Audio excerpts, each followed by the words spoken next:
Hello everyone. मैं आज आप लोगों के बीच में ब्लड टॉपिक लेके आई हूँ। ब्लड के बारे में आज हम लोग जानते हैं। तो blood is a liquid connective tissue. Blood जो होता है हमारा बॉडी का कनेक्टिव टिश्यू होता है।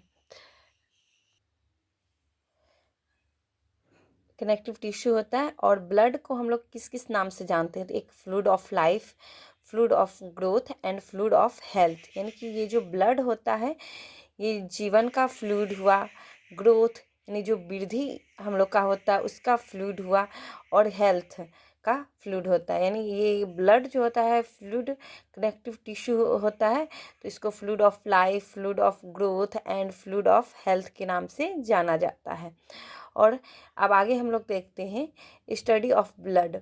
तो ब्लड के स्टडी को हम लोग क्या कहते हैं? हीमेटोलॉजी।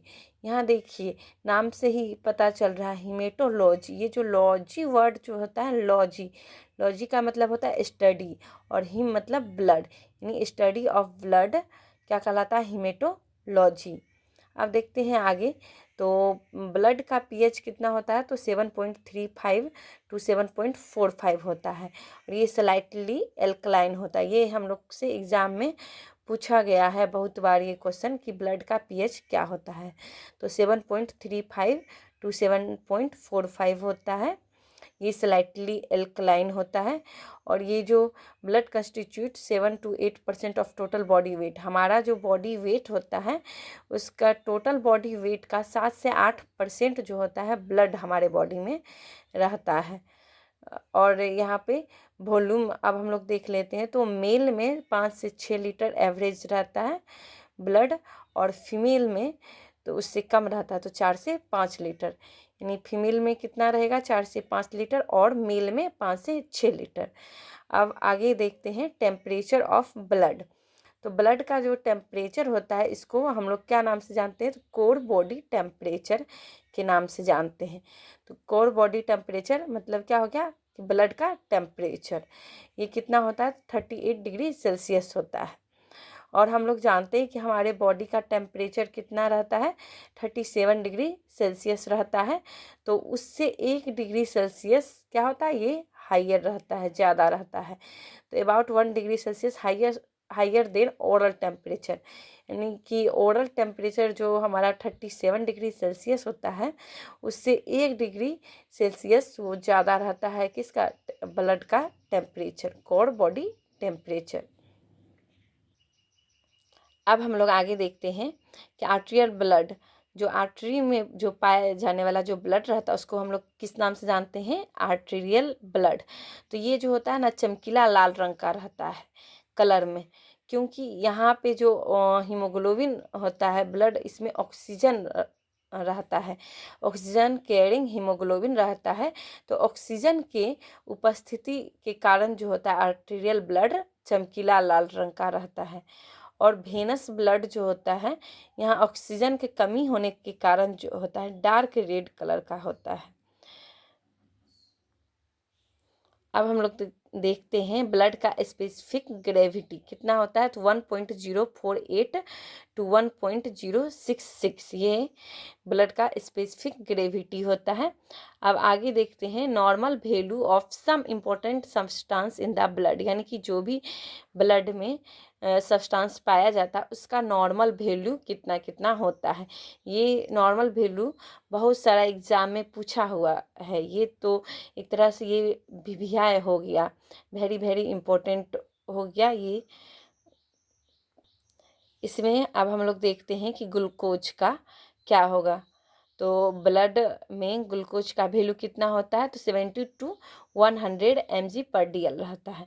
अगर इससे ज़्यादा होता है तो हम लोग क्या कह सकते हैं? इससे ज़्यादा होता है तो शुगर लेवल इंक्रीज हो जाता है, तो हम लोग डायबिटीज़ कहते हैं कि डायबिटीज़ हो गया है। तो ग्लूकोज कितना रहता है ब्लड में? तो 70 टू 110 mg/dl। क्रिएटिनिन कितना रहता है? तो 0.5 टू 1.5 mg/dl। कोलेस्ट्रॉल 200 mg/dl तक रहता है, अप टू 200 mg/dl। तो ये कोलेस्ट्रॉल हो गया। अब प्लाज्मा प्रोटीन तो 6 से 8 ग्राम पर dl रहता है ब्लड में। और सोडियम, ये सोडियम क्लोराइड ये सब ज़्यादा पूछा हुआ क्वेश्चन है।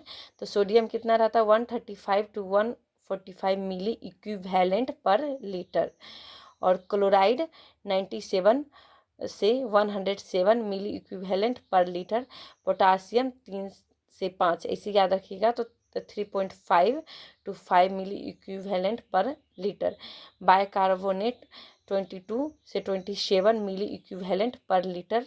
और कैल्शियम, कैल्शियम कितना रहता है तो 9 से 11 mg पर DL, यानी हमारे बॉडी में कितना कैल्शियम रहना चाहिए तो 9 to 11 mg पर DL।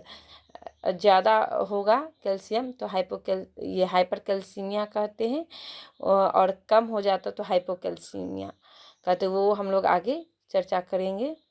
इस तरह ब्लड में कौन कौन से सब्सटेंस पाए जाते हैं और उसका वैल्यू हम लोग को वो याद रखना पड़ेगा, क्योंकि वो बहुत सारे एग्जाम में पूछ चुका है। अब हम लोग आगे देखते हैं फंक्शन ऑफ ब्लड, ब्लड का क्या क्या फंक्शन है।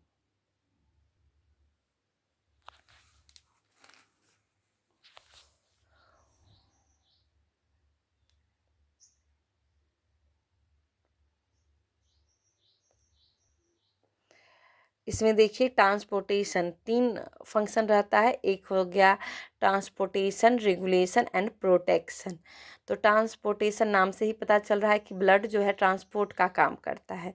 तो इसमें क्या क्या ट्रांसपोर्ट का काम करता है तो ब्लड ट्रांसपोर्ट्स गैसेज जो O2 और CO2 को ले जाने का काम करता है ब्लड, और न्यूट्रिएंट्स मतलब O2 पहुंचाता है और CO2 को ले जाता है बॉडी से। तो ये हो गया। फिर nutrient, glucose, amino acid and fatty acid, waste product जो भी होता है urea, uric acid, creatinine, hormone GH यानी growth hormone, T3 T4 and heat from one part of body to other part of body, यानी कि heat ये सब एक पार्ट से दूसरे पार्ट में ले जाने का काम कौन करता है तो ब्लड करता है, यानी ये ट्रांसपोर्टेशन का काम करता है। अब हम लोग देखते हैं आगे क्या है हीमोग्लोबिन। हीमोग्लोबिन को जो है हम लोग इसको रिस्पायरेटरी पिगमेंट के नाम से भी जानते हैं।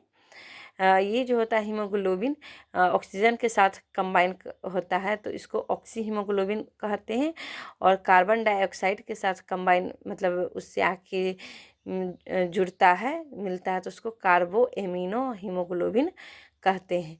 अब आगे देखते हैं रेगुलेशन।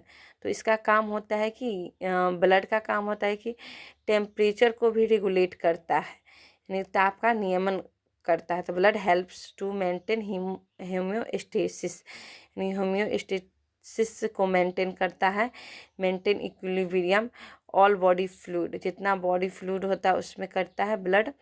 जैसे एग्जांपल दिया हुआ है, जैसे वाटर बैलेंस का रेगुलेशन करता है, एसिड बेस बैलेंस का रेगुलेशन करता है, और बॉडी टेम्परेचर रेगुलेशन करता है। तो इसका क्या काम हो गया, नियमन करता है, रेगुलेशन का काम करता है।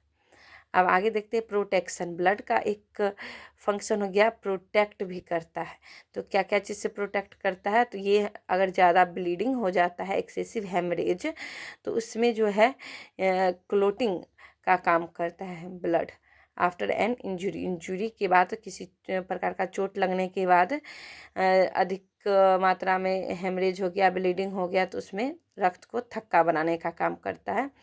और इसमें जो है WBC एंड एंटीबॉडीज प्रेजेंट रहता है ब्लड में, जो कि ये क्या करता है, जो भी इन्फेक्टियस एजेंट रहता है यानी संक्रमण जो पैदा करता है उससे ये प्रोटेक्ट करने का काम करता है। अब हम लोग आगे देखते हैं कंपोनेंट्स ऑफ ब्लड। तो ब्लड का कंपोनेंट क्या क्या है, तो इसमें जो है 2 टाइप का कंपोनेंट होता है। जैसे कि इसमें एक हो गया ब्लड सेल और एक हो गया प्लाज्मा, जिसमें 45% जो होता है ब्लड सेल पाया जाता है और 55% प्लाज्मा पाया जाता है। और इस जो ये 45% जो ब्लड सेल होते हैं, यही 45% में 99% जो होता है वो क्या होता है RBC रहता है, और 1% पार्ट WBC और प्लेटलेट्स रहता है। इस तरह हम लोग का ब्लड टॉपिक हो गया है। इसी में मैं आगे दूसरे पार्ट में मैं लाऊंगी, जिसमें प्लाज्मा, आरबीसी, डब्ल्यूबीसी, प्लेटलेट्स, वो सब के बारे में विस्तृत जानकारी दूंगी। वीडियो अच्छा लगे तो ज़्यादा से ज़्यादा शेयर कीजिए, लाइक कीजिए, सब्सक्राइब कीजिए। और मैं इस तरह आप लोगों के बीच में नर्सिंग से रिलेटेड वीडियो लाऊंगी। Thank you.